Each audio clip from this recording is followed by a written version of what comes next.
Thank you, Jesus. Grazie għal mulej. We greet you and we welcome you to River of Love Christian Fellowship tonight. Nilqawkom River of Love Christian Fellowship il-lejla. This is going to be a shorter message than normal. Ħatkun messaġġ iqsar minn tas-soltu. So I'm going to go straight to the point. Ħammur dirett għal punt. I greet every one of you from around Malta and Gozo Nilqa' kulħadd f'Malta u Għawdex and other nations of the world. u nazzjonijiet l-oħra fid-dinja. And I want you to listen carefully U rridkom tisimgħu bir-reqqa because of the times that we are living. għax qed ngħixu f'daw iż-żminijiet. And I'm going to share some things what's in my heart. U ħanaqsam dak li jien għandi f'qalbi So just take note. u ħudu nota. I'm going to pray right now for the message. U ħanitlob għal messaġġ. Heavenly Father, thank you for this word. Mr. Addis ringrazzjak ta' Speak il-kelma. to us right now. Kellimna issa And stess. thank you that you illumine our minds Grazzi tal-li tillumina l-moħħna and our u hearts. qalbna. And thank you for giving us a word Grazzi tal-li għattina kelma fresh from heaven friska for this mid-dinja season. In għal-din Jesus' is-saġun name. f'isem Ġesu. Matthew 24, Mattew 24, a very familiar verse and passage. vers familjari ħafna. I want to share with you just quickly with you. Ħanaqsam magħkom malaj. We are living in prophetic times. Aħna tnejxu fi żminijiet profetiċi. Amen. Amen. We are living in prophetic Qed times. ngħixu fi żminijiet profetiċi. Now listen to me carefully. Isimgħuni bir-reqqa. Certain things in the Bible, Hemm ċertu affarijiet fil-Bibja, certain things we share from this pulpit, ċertu affarijiet li aħna naqsmu minn dak they're, kultu they're fundamental, li huma fundamentali, eternal, eterni and unchangeable. u ma jinbidlux. They're truths that can never be changed no matter who says them. Hemm il-verità li qatt ma tinbidel jgħidhom min jgħidhom. I'll give you for one example. Ħantikom l-eżempju. Jesus is the only way for salvation. Ġesu huwa l-unika triq għas-salvazzjoni. Anyone who preaches to you different is a heretic and run from that U place. kull min jipritka mod differenti itla iġri minn dak il-post. There are certain unchangeable truths that it's the way it is in the Bible, black on white. Għax hemm ċertu veritajiet u li ma jinbidlu għal ħadd u hekk qegħdin miktubin u hekk Then huma. there are other truths U hemm veritajiet oħra that are speculative. li huma ta' spekulazzjoni.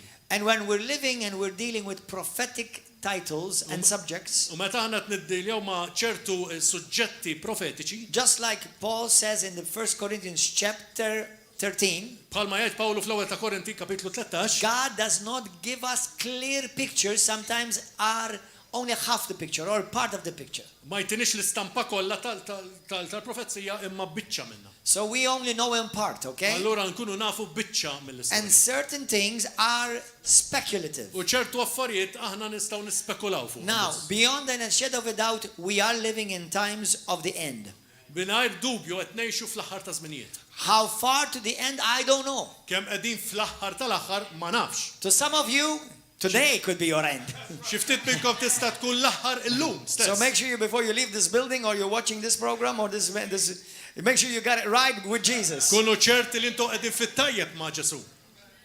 Hallelujah. But Matthew 24 verse 1, let's read. Ejja naqraw minn vers wieħed ta' Matthew. And everybody else in Maltese, read it by yourself in the Bible, and I'm going to read an English version only.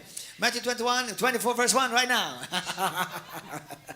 Then Jesus went out and departed from the temple, and the disciples came up to him and to show him the buildings of the temple. And Jesus said to them, "Do you not see all these things? Assuredly I say to you, not one stone shall be left here upon another that shall not be thrown down." Now as he sat on the Mount of Olives, the disciples came to him privately, saying, "Tell us, when will these things be? And what will be the sign of your coming?" That's the sign of your coming. "And of the end of the age," not of the end of the world. Mhux l-aħħar tad-dinja, The end of the age. l-aħħar ta' żminijiet. I personally Jien personalment believe we're not close anywhere to the end of the world. jaħmilx qegħdin fl-aħħar tad-dinja, But we are close to the end of an age. imma qegħdin fl-aħħar ta' żmien. Okay, verse 4. Vers 4. Jesus said and answered to them, "Take heed that no one deceives you." Now, this is a course by itself, because deception is running rampant in our lives right now. Dan huwa kors minnu nnifsu għax bħalissa huwa ħafna rampanti bħalissa. Meaning, everywhere you look, deception is very common. Fejn tħares huwa verament komuni. And I'm going to tell you, U għana you jidilkom. will be deceived Inti if you do not follow the word of God. Ħadd tiġi mqarra hekk inti ma tsegwix il-kelma t'Alla. It's not if or whether or a chance or a probability. Mhux hekk jew forsi. You will be deceived. Inti ħadd tiġi imqarra. And deception is so dangerous because many people who are deceived think that they're not deceived. U huwa perikolus ħafna għax ħafna nies milli qegħdin imqarqa qed jaħsbu li mhumiex imqarqa.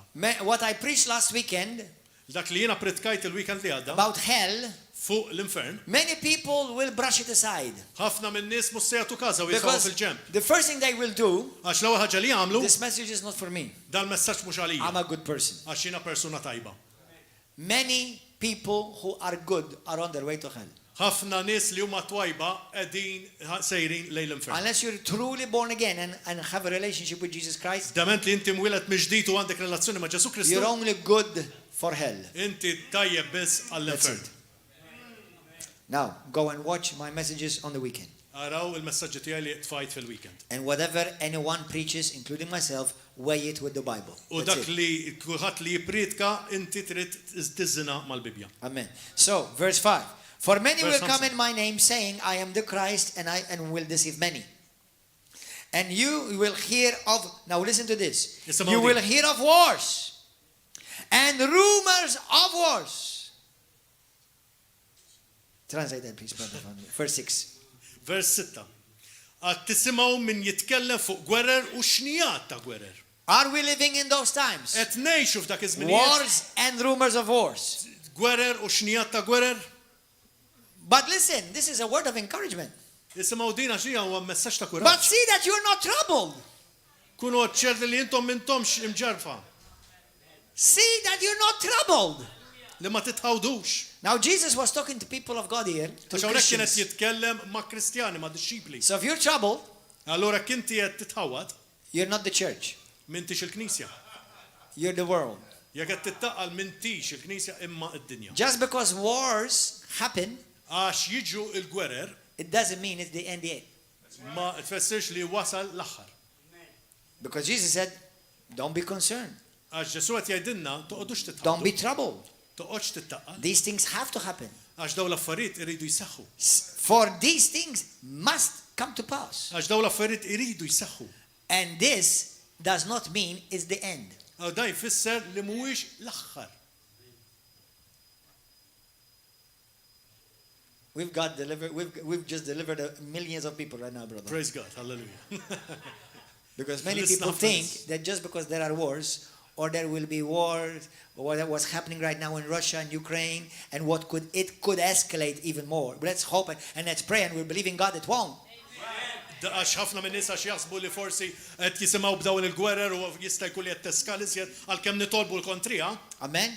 But that's not the end. imma din mhix l-aħħar. Wars are not the end. Il-gwerer mhumiex l-aħħar. Now, tal-aħħar. wars will bring an end to many, Iva, il-gwerer ħaġġib l-tmiem għal ħafna and that's a sad u reality. dik hija realtà ta' dwejja. And we should always pray against wars. Imma rridu nitolbu kontra il-gwerer Because many wars send many people to hell. għax ħafna il-gwerer iġibu jitfgħu ħafna nies l-infern. Dik hija realtà. Now, I'm sure if they have Christ, they'll go to heaven. But according to the Bible, if they die without Christ, they'll go to hell. Ovvjament jekk ikollhom il-Kristu daw sejrin il-ġenna, mek ma jkollhomx il-Kristu daw sejrin l-infern. Death is not the worst thing, brothers and sisters. Il-mewt mhijiex l-ar ħaġa ħwa. It's going to hell that's the worst thing. L-ar li inti tmur l-infern għall-eternità dik l-ar. Those who truly believe the Bible, we should pray for wars to cease, not because people die. Now, obviously, we don't want people to die, but the reality is that we're all going to die. Aħna mhux nitolbu ovvjament biex għax in-nies sejrin ħajmutu, ovvjament ma rridux nies li jmutu People will die, għax verament in-nies imutu. but people without Christ will go to hell. Imma għax l-iżjed għax in-nies mingħajr Kristu ħajmorru l-infern. And that's why we pray fervently that this war will stop. Għalhekk rridu nitolbu b'mod ferventi biex dawn din il-gwerra tieqaf. Jesus says, nation will rise against nation and Ġesu kingdom jgħid- against kingdom. And there will be famines, pestilences, and earthquakes in various places. All these things are the beginning of sorrows. Dan huwa biss bidu Tad-dieqa. tal-dwejja tad-dieqa. Then they will deliver you up to tribulation and kill you, and you will be hated by all nations for my name's sake. This is already happening. Dak li kollu qed jiġri dal qed nitkellmu fuq. And then many will be offended. This is happening. Ħafna ħajġu offenduti. Will betray one another. This is happening.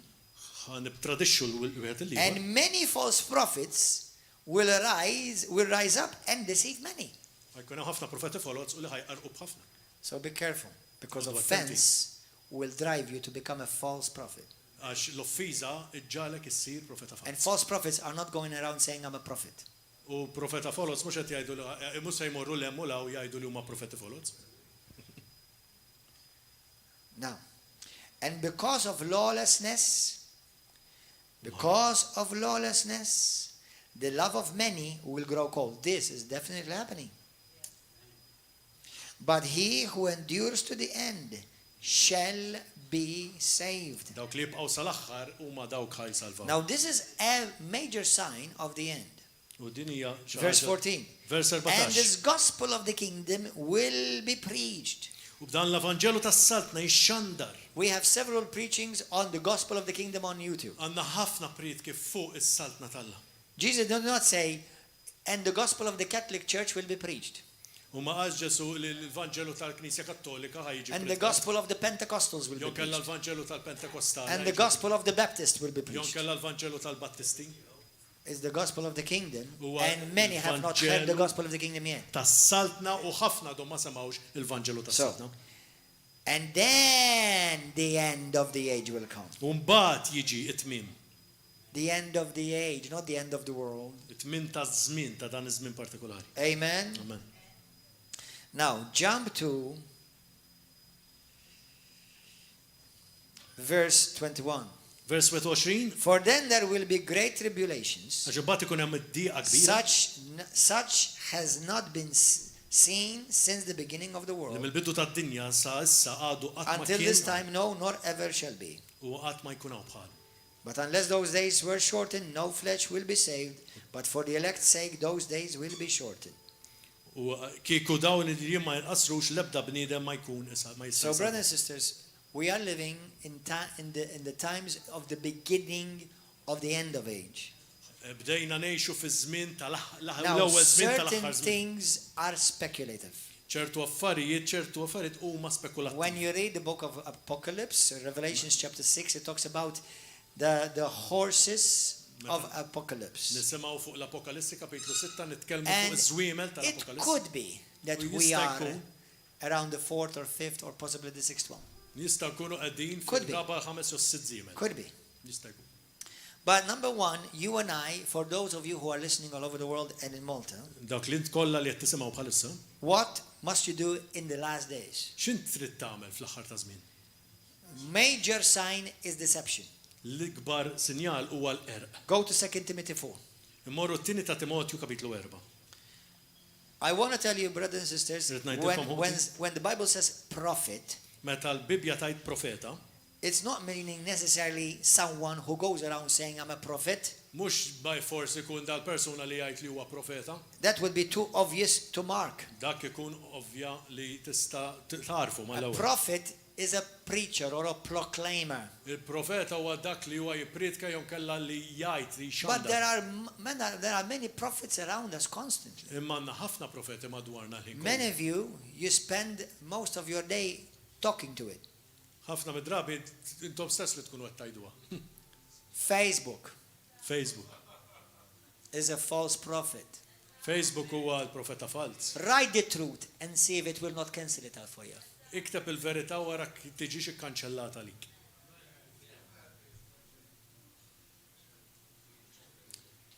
Twitter is another false prophet. Twitter ukoll profeta fals.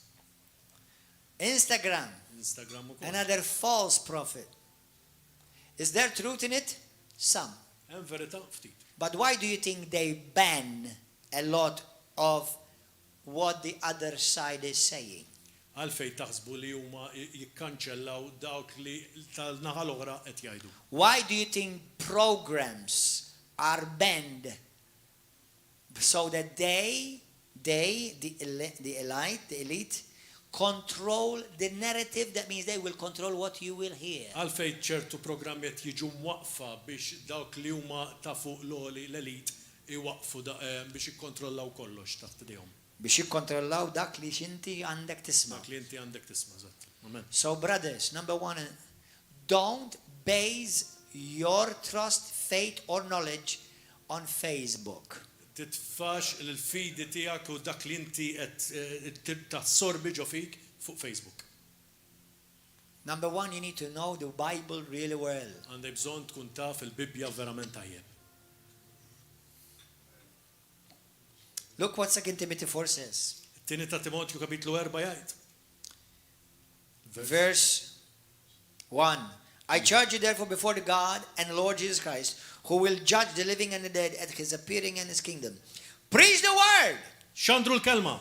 Not preach your tradition, Mhux tippriedka your tradizzjoni, opinion, jew l-opinjoni, or the narrative, jew kellha or n-narrattiva, what's popular. jew dak li huwa popolari. Preach the word. Ippriedka l-kelma. Do you know many people who write to me Ħafna nies li jiktbu lili who are not Christians, li mhumiex Kristjani, they forget that what I preach is the word, not my opinion. huma jinsew li dak li jiena qed nippridka hija l-kelma mhux l-opinjoni tiegħi. They have another religion called Facebookity. Mine is Christianity, there is Facebookity. Għandhom reliġjon oħra li hija Facebookità. Facebook is their religion. Well, I heard it on Facebook. Le, smajta fuq Facebook di Oh, I heard it on the news. Jon kella smajta fin news. That perverse, militant, corrupt, liberal news platform? Is that where you heard it? Dak in-news korrott. And you think they're going to tell you the truth? Dak taħseb li qed jgħidulek il-verità. Preach the word. Priedka il-kelma. Be ready in season, out of season. Kull lest f'kull staġun. Convince. Rebuke. Konvinċi. Exhort. Ċarfar. With With all patience and teaching. Wissi bis-sabar kollu bit-talim. For the time will come Għax ħadd jiġi żmien. when they will not endure sound teaching, Meta t-talim tajjeb ma jismawx. but according to their own desires, Imma skont il-xewqat tagħhom they will accumulate teachers ħajġibu madwarhom qabda mal-min because they have itching ears għax jikluhom widnejhom to tell them what they want to hear. biex jisimgħu dawk li jridu jisimgħu. Brothers and sisters, let me just share you something about this Russia and Ukraine thing. Ħanaqsma xi ħaġa li dak kollu li qed jiġri ma' Russja u l-Ukrajna. I'm always against war Jiena dejjem kontra l-gwerer. because you and I should always be against taking out lives of innocent people. Għax aħna dejjem għandna nkunu kontra dak li jieħdu And l-ħajja I don't believe wars solve anything. U jiena ma nemminx li l-gwerer isolvu xi ħaġa. Why? Il-għala. Because wars become perpetual problems. Għax mal-gwerer ikun hemm ħafna problemi perpetwi. In what way? Kif fl-imament? Number one, in wars, nobody wins, even those who win. Fil-gwerer anka dawk li jerbħu ma jerbħux. Let's say Russia wins Ejja naraw li l-Russja terba' over Ukraine. fuq l-Ukrajna. God forbid. I'm not Ma- desiring it. Mhux But ovvjament Russia qed is going to lose a lot of young men and women. Imma r-Russja ħad titlef ħafna irġiel u nisa għadhom żgħar. Let's say Ukraine wins. Jon kella l-Ukrajna terbaħ. Still, Ukraine is losing many men and women and children. Titlef ħafna nies fil-proċess tal-gwerra. War means you go and kill yourself. Meta inti tmur And kill others in the process. Toqtol u tinqatel inti. Go and take the sentence of death. Mur qed tieħu s-sentenza tal-mewt. That's what is war. Dik li hija l-gwerra. If Putin would be listening to me right now, Hekk Putin qed jisma' lili, I would say this to him. jien ngħidlu hekk bħalissa. As a leader, Bħala mexxej, I believe you're a great leader. jiena nemmen li inti mexxej tajb. I believe you have great things that you've done for your nation. Inti għamilt affarijiet kbar għan-nazzjon tiegħek.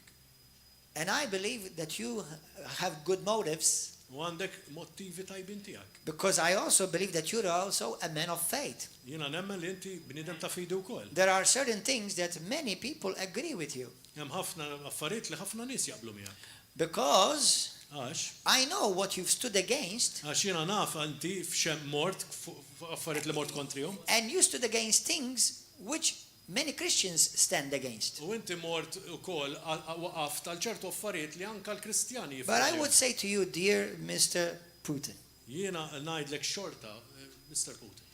you as an Orthodox Christian Inti bħala Kristjan Ortodoss know taf that many innocent children Yeah, of your own half. nation are going to die. hemm ħafna tfal innoċenti anke tan-nazzjon tiegħek li ħajmutu. don't leave that legacy behind you. Tħallix dik il-legacy warajk. Save those young men and women. Salvaħħom dawk lin-nies kollha innoċenti. You serve a mighty God, Inti taqdi Alla potenti. and He can help you in the situation. U jista' jgħinek fit-sitwazzjoni tiegħek. I'm not saying that I'm not standing for or against you, just like I'm not standing for or against Ukraine, and I'm not standing for or against USA or NATO. I'm not, because I don't want to get into that. But all I know is that you confess to be an Orthodox Christian. Minix qed nuri l-ebda parzjalità l-ebda naħa, però inti dejjem urejt li inti Kristjan Ortodoss. And dear President Putin, U għalhekk, President according Putin, to your faith and my faith as well, because we both believe in Jesus at least, skont il-fidi li aħna nħadnu komuni fi Kristu, war won't solve anything. il-gwerra mhix ħassolvi xejn. Please, I pray that God will give you wisdom Nitlob lil mulej itina l-erf. and help you. Itik l-erf And I do believe that you have, in a sense, some good intentions, because I've heard of the other side of the story, which many liberal platforms are not saying. I've heard about it. Jiena smajt fuq ċertu l-istorja, l-biċċa l-oħra tal-istorja li l-medja liberali mhix qed tajda. But you're still going to lose. Even if you win the war, you're still going to lose. Inti dejjem ħadd toħroġ tellif anke jekk inti terbaħ. By the time the war is over, Sakemm il-gwerra you tispiċċa, would have lost thousands of young men and women. inti ħadd titlef eluf ta' żgħażagħ. In the meantime, many are going to suffer hunger. Ħafna ħajbatu l-ġuħ ukoll. They're going to suffer job losses. Ħajitilfu xogħolhom. Many are going to end up homeless without homes. Ħajspiċċaw ħafna bla djar. Many are going to carry pain for the rest of their life because they've lost somebody close to them. Ħafna ħajġorru l-diqa għal ħajjithom kollha x'ħajitilfu l-eżiż tagħhom. So, do you win? Allura hekk taħseb li terbaħ.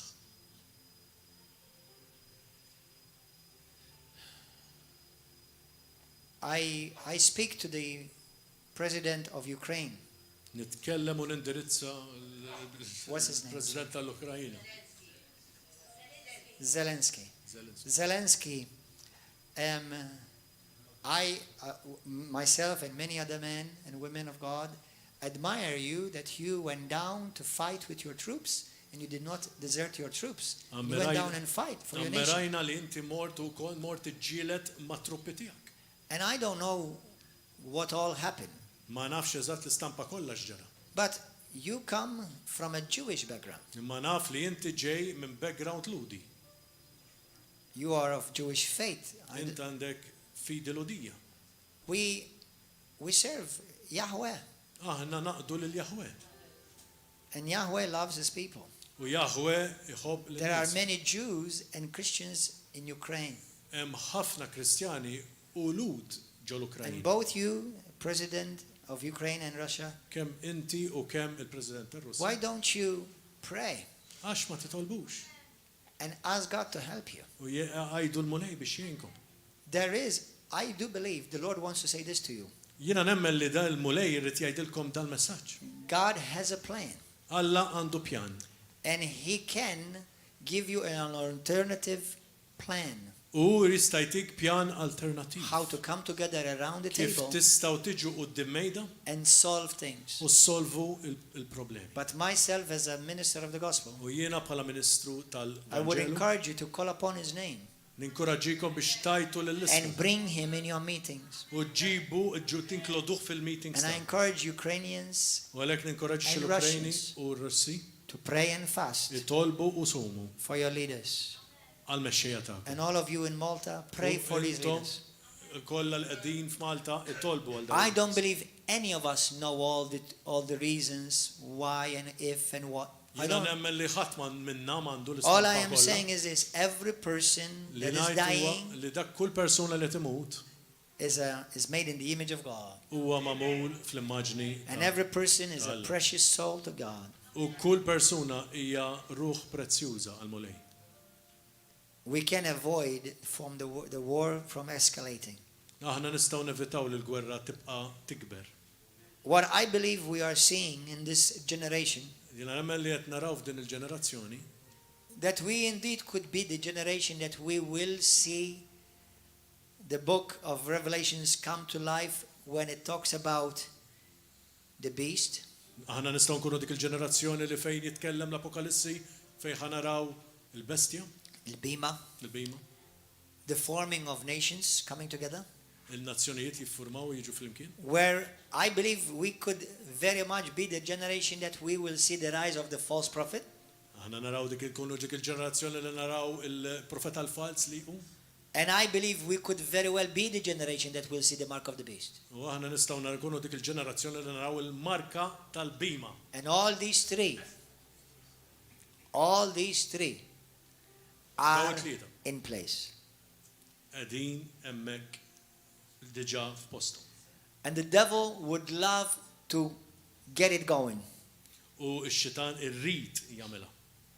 But the Lord still has and wants to delay. I believe he wants to still delay these things. Imma il-mulej qed jipprova qed itawwal daw l-affarijiet.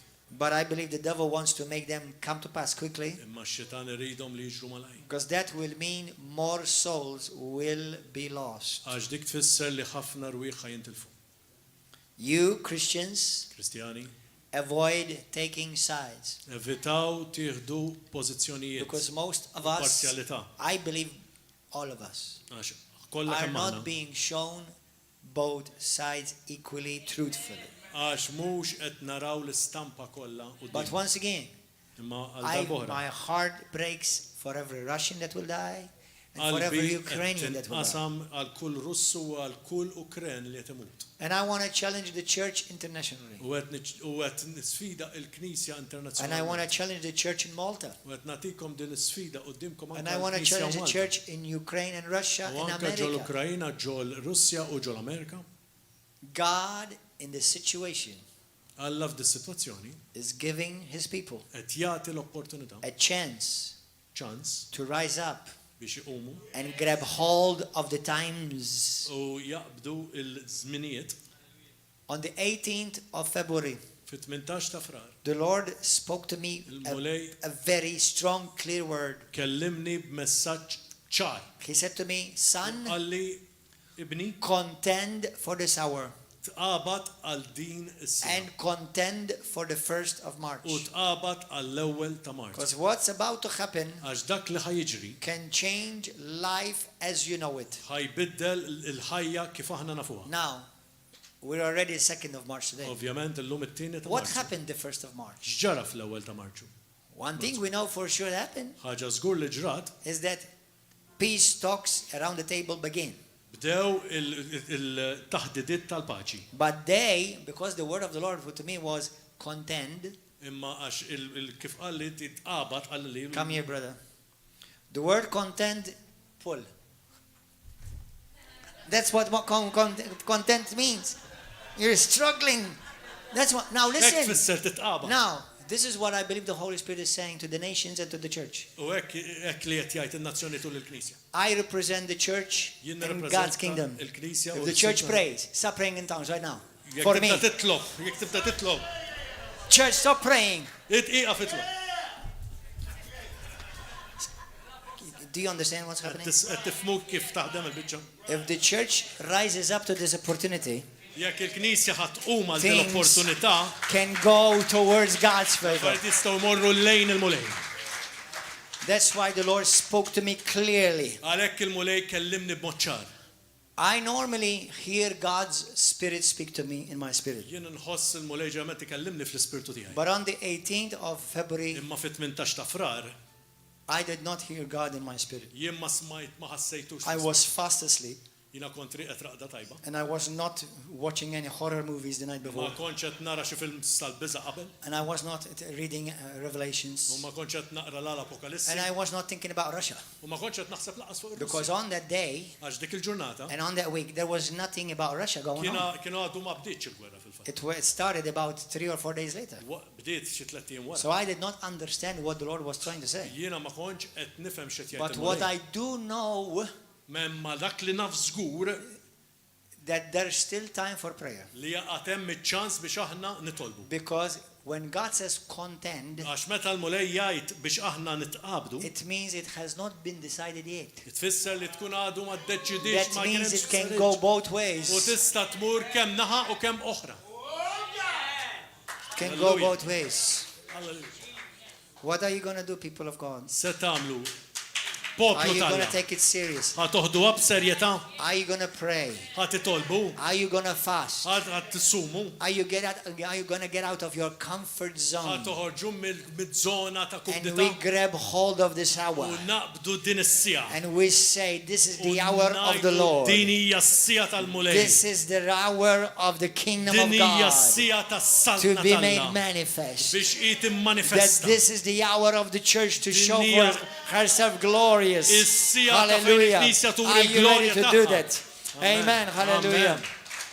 That's what I believe God is speaking to the church U right dak li now. qed nemmel il-mulej tikellem il-Knisja llum. So Christians pray. Kristjani jitolbu Seriously pray. mod serju.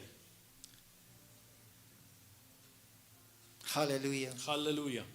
You see, when we do not deal righteously Meta aħna ma nkunux qegħdin nġibu ruħna b'mod ġust, with everybody the same, then we are setting up a precursor allura aħna qed nitfgħu for prekursor corruption. għal korruzzjoni. Because bad is bad for everyone, Għax and good il-ħażin and good huwa is good for everyone. ħażin għal kulħadd u t-tajjeb huwa tajjeb għal kulħadd. Amen. Amen. We cannot listen. If one nation invades another nation, Jekk nazzjon tinvadi nazzjon ieħor, we call it bad. aħna nsejħula ħażin. Not only certain nations, for certain nations is bad, but for other nations is okay. Mhux għal ċertu nazzjonijiet hija tajba u għal ċertu nazzjonijiet hija ħażina. You see what that means? You see, if we're going to be righteous, Jekk aħna nkunu verament ġusti, then there are nations that have invaded other small nations, and we're living with it, and nobody has been stirred up. kien hemm nazzjonijiet li qabdu nazzjonijiet iżgħar u qed ngħixu biha u qatt ma qal xejn. NATO is still sat down and stayed silent. NATO United baqgħet Nations still sikta. sat down and stayed silent. United Nations EU still ukoll. sat down and said Li nothing. hu l-istess, So hold on. għodu attenti. What's happening in the world? X'qed jiġri fid-dinja? Corruption. Korruzzjoni. And most of the and some corruption is even happening in the church. U xi ftit korruzzjoni wkoll qed issir ġo knisja wkoll. Because we're supposed to be the standard. Għax aħna suppost nkunu l-standard. That's what's called fairness. Fairness is the same for everyone. Dik li inti tkun fair li inti tkun l-istess għal kulħadd. We're talking about equality. In Malta, it's a huge word, is equality. Nitkellmu word. ħafna Malta hija kelma kbira Where l-ekwalità. is equality? Fejn l-ekwalità? Dear Prime Minister of Malta, Il-Prim Ministru ta' Malta, now and in the one of the future, dan u tal-futur li ġej. if you're going to push for equality, Jekk inti ħadd taqafas għall-ekwalità, I want an office in the Prime Minister's office jiena rrid ukoll post to represent fil-uffiċċju Christians in tal-Prim this Ministru nation. biex nippreżenta After all, you have an il-Kristjani office for the LGBTIQ, Inti għandek uffiċċju and you're għall-LGBTIQ. surrounded with LGBTIQ people. inti mdawwar How many bin-nies Christians tal-LGBTIQ? like me do you have speaking into your ears? Kemm għandek Kristjani li tikellmuk f'widnejk? Now then, we will start believing you that you really believe in Hemmhekk equality. verament nemnek li inti qed timxi bl-ekwalità. You see, where is the corruption? Qed taraw fejn il-korruzzjoni? I can tell you many more. U nista' ngħidilkom ħafna iżjed. That's why you have to be careful whom you vote. Għalhekk toqgħod attent inti min tivvota. One of the laughing statements, joking of the day, do you know what it is? Waħda mill-affarijiet bil-stqarrijiet tad-daħ. The two main big parties, Il-ġiex partiti il-maġġuri, PL and PN. il-PN u l-PL, Do you know what they're saying in the statements, their advertisement of their ta' political fuxet agenda? jgħidu fil-stqarrijiet tagħhom tal-kampanja. Ħankun miegħek. Jien, I will be with you. I'm thinking about, hold on, how can he be with me at the same time while he's with him, while he's with her, while he's with her? He must become God to do that. How can it be that he will be with everyone at the same time? He must be God. Qed ikun Alla. They are proclaiming, they are advertising pure to your face lies. They're not going to be with you. It's not true. Only Jesus can be with you. Hallelujah. Amen. Let me talk to some, I wish I can name you by names, but out of respect.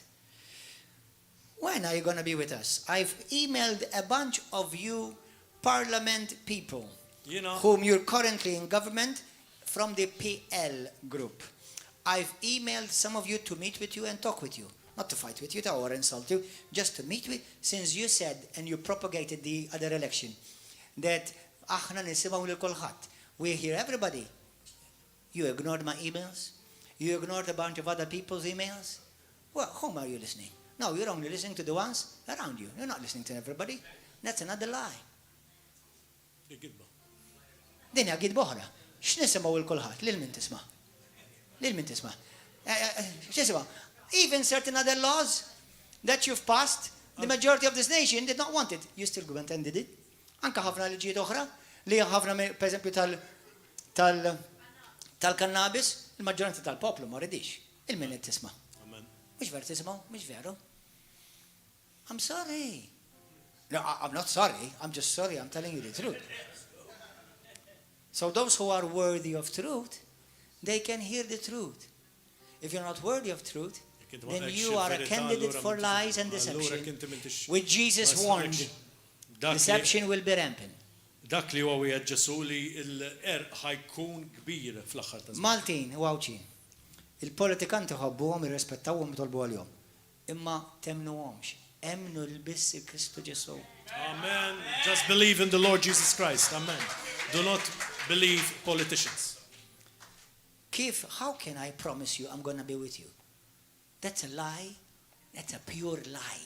And I will be a dummy u ġaħan if I believe it. Kif nista' nagħmel tgħid li ħankun miegħek ma' kulħadd fl-istess ħin. That's right. Ma nkunx nista' nagħmel. So, I want to encourage you Maltese people, hold the politicians accountable. Żommu il-politikanti accountable. And don't get carried away in the frenzy of enthusiasm. U tinġarrux mill-entużjażmu politiku u partiġjan. Amen. Amen. For those of you who love the truth, the rest they can live by the rules of the jungle. Amen, brothers and sisters. Da kollu li tħobbu l-verità. Now I'm going to share this and we're going to close and pray. Our job is to pray.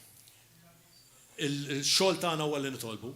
Also, I want to encourage you Maltese, Christians, Catholics, Protestants, Evangelicals, vote. Don't throw away your vote. Tarmix il-vot tiegħek qed ninkoraġġixxi l-kull min qiegħed taħt l-umbrella They said Kristjana. recently in a poll there are over 80,000 people who said they don't want to vote. That's a lot of people. Hemm xi 80,000 li qed jgħidu li ma jridux jivvutaw fil-waħda mill-polls. There are people who love God and they're Christians. Now, perfect they're none because only Jesus is perfect. Issa ngħidu hemm xi nies li jħobbu l-Ġesu perfetti mhumiex għax Alla bissu perfett. But those people make part of a political party today which is called Abba, which is the name of our Heavenly Father. Daw in-nies huma parti minn partit politiku li huwa Abba li huwa l-isem tal-Missier. Hallelujah. I trust them, not as much as I trust Jesus, but I would trust them. Jiena intihom il-fiduċja tiegħi mhux daqskemm nagħti I, Gordon John Manchè, know every one of them, and they all love God and love the nation and love the truth. Jiena nafhom personali u jafu li jħobbu n-nazzjon, jħobbu lill-Alla u jħobbu l-verità. And I believe Nemmen Jesus Ġesu would vote for them, for jivvota nobody lilhom. else. Hallelujah. Now, I want to tell you, I spoke to a sister this week, and I want to encourage you with this, brothers and sisters. Rrid ninkoraġġikom b'di. Many times Christians fall in this trap. They say, well, I listen to God, or God has not told me anything. Ħafna Kristjani jaqgħu f'dinna serja jgħidu jiena nisma' lill-Alla. So be careful whom you vote. Well, God did not tell me anything, so I'm going to do what I want. Tgħid li xejn għax ħanagħmel dak li rrid jgħidulek. Or else, when it comes to other things like what you put in your body. Jew bħal ma dak li titfa' fuq f'ġismek. Well, God did not tell me, so I'm just going to do what the doctor said or what the scientist says. Tgħid li xejn jiena ħanagħmel dak li jgħid it-tabib jew kellha xjentist. I'll tell you what. Ngħidlek. In 2 Chronicles chapter 20, verse 20, Tieni ta' Kroniċi 20 the Bible says, il-Bibja I tgħid have sent you prophets. jiena batlek profeti tgħid il-Bibja. And if you will listen to them, U hekk inti tisma' lilhom, you will prosper. inti tipprospera. It will go well with you. Inti kollox imurlek tajjeb. Let me tell you this, Christians. Ngħidilkom dik Kristjani. if God spoke to you a word Jekk Alla through a prophet of God kelma permezz ta' profeta and you don't obey it, u int ma tobdix, what makes you think that he should speak to you by the Holy Spirit? xi ġalek taħseb li intu għandu jkellmek permezz tal-Ispirtu Santu? Pray, Jitlob, weigh. iżen, Because maybe the Holy Spirit did not tell you anything. God did not turn up and give you a big vision. But maybe he used one of his servants uża wieħed to mill-qadrija speak tiegħu forsi ma sense and viżjoni wisdom into your life. biex jitkellem sens f'ħajtek u erf f'ħajtek. At least be cautious Għall-inqas oqgħod attent. and do nothing U without tagħmel xejn prayer, mingħajr talb waiting upon the Lord. u tistenna fil-mulej. Certain things can be affarijiet vital jista' jkunu vitali, and can cost your life or the rest of the health of your life. jista' jiswilek saħansitra ħajtek u s-saħħa tiegħek. So, the Lord is saying to you right now, Il-mulej qed jgħidlek bħalissa. I gave you power. Tajtek qawwa, I have given you my keys. tajtek iċwivet. I have tiegħi. given you my authority. Tajtek l-awtorità I tiegħek. want you to work now. U rridek I taħdem. want you to move U now. rridek timxi. And I want you to show forth my glory. U rridek turi il-glorja I tiegħek. have raised you up for such a time as Jiena this. qajjimtek għal dan iż-żmien You partikolari. are my end time people. Intom in-nies tal-aħħar ta' It's żmien. not by coincidence that you are living in this day. Mhijiex b'konċidenza li intom qed tgħixu f'dan iż-żmien I have not partikolari. left you to and raised you up to abandon you right now. Jiena ma llejtu ma kabbartkomx biex intkom tkunu biex nibbandunawkom issa. But seek my face. Imma fitxu l-wiċċi. Humble yourself. U miljaw ruħkom. Pray. Jitolbu. And I promised U you, jiena wetkom. I will hear your Jiena prayers. nisma' il-talb tagħkom. And the Lord say, yeah, that word, yes, it's even for this day. Iwa din il-kelma għal-lum Yes, ukoll. it's even for this day. Hija l-kelma għal-lum ukoll. Yes, that if you do humble Jekk yourself, inti tumilja ruħek if issa, you do pray, jekk inti titlob, if you do seek my jekk inti face, fittex il-wiċċi, I promised you I will hear from heaven. jiena wetkom li nisma' I mill-ġenna. will hear from Jiena heaven. nisma' And mill-ġenna. I will forgive your U sins. jiena naħfer il-nubietkom. And I will heal your land. U jiena nfejjaq lill-artkom. Let's all stand. Ejja qumu. According to Matthew 18, Skont Mattew kapitlu 18, this is the word of the Lord. din hija l-kelma tal-mulej Eternal, forever. li hija għal dejjem ta' dejjem. It says this. And we're going to pray. Verse 18. Vers 18, Assuredly I say to you, tassew ngħidilkom whatever you bind on earth li kull ma torbtu fuq l-art will have been bound in heaven. ikun marbut fis-sema Whatever you loose on u earth kull ma tħollu will fl-art have been loosed in heaven. ikun maħlul Again I fis-sema. say to you Ngħidilkom ukoll that if two of you agree on earth concerning li anything, jekk tnejn minnkom fl-art jollu leħinhom flimkien and concerning anything that they will ask, biex jitolbu xi ħaġa, it will be done for them by my Father in heaven. missieri li hu fis-smewwiet jagħtijilkom. Let's pray. Ejja nitolbu. Wherever you are in Malta, Gozo, or Inti over the fejn world, int fid-dinja kollha, let's pray. ejja nitolbu. Father, Missier, in these few words that I shared with your people tonight, il-ftit kliem li jiena samt mal-poplu tiegħek illejla. continue to give us all revelation. Kompli tina r-revelazzjoni. We need you, Lord. Għandna bżonnok mulej. We need your intervention. Għandna bżonn l-intervenzjoni tiegħek. We're asking you, Lord, Qed nittolbuk mulej. stretch forth your mighty hand. Għatina jdejk. And Lord, push back the darkness. Umbutta id-lamijiet. Push back the darkness that has come against the people of Russia and Ukraine. Umbutta d-lamijiet li ġew kontra l-popli And tar-Russja in u the mighty name of l-Ukrajina. Jesus, U we fisser agree, Ġesu Kristu just aħna like you said naqblu. in Matthew 18. Kif inti għad f'Mattew We're 18 asking you, Lord, qed nitolbuk let mulej your peace, li ħalli l-paċi tiegħek, your presence, il-preżenza tiegħek, your will, ir-rieda tiegħek, your kingdom is-saltna to tiegħek invade li tinvadi that nation, dawk in-nazzjonijiet, those people. dawk il-popli.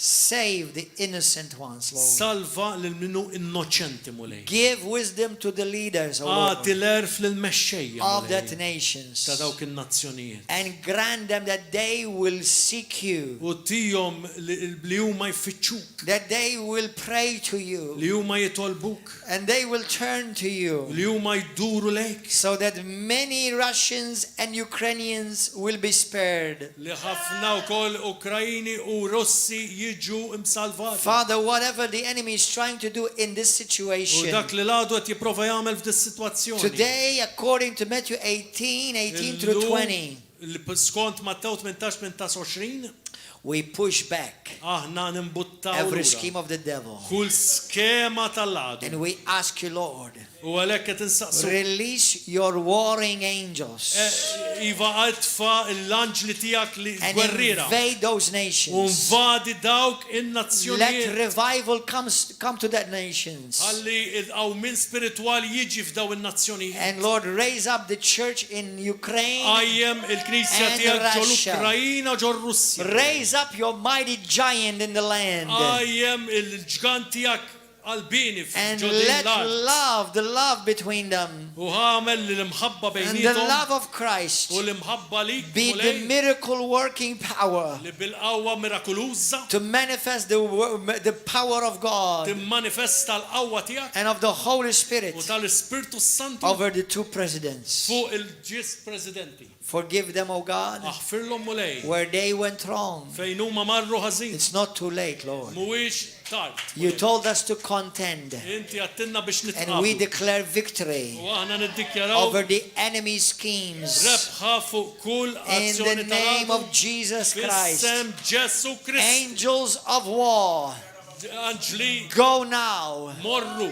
go now, morru. protect the people of God, Proteġi protect the Christians, proteġi l-Kristjani. protect the innocent ones, Proteġi l-innoċenti. protect the children, Proteġi in the mighty name of Jesus. and give wisdom, O God, to the President and the leaders of Europe, the UN, and NATO, Lord, in Jesus' name. Fisem Ġesu. In Jesus' mighty Fisem name. Ġesu. Lord, we boldly declare Aħna together niddikjaraw b'mod qalbini over Russia and fuq Ukraine il-Russja u and l-Ukrajna all of Europe, u fuq l-Ewropa kollha.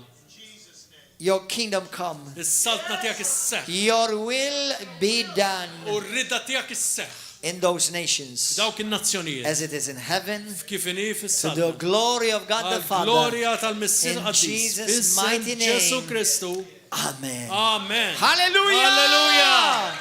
Glory to God! Brothers and sisters on YouTube and Facebook, Ħuti fuq Facebook, may God richly bless you.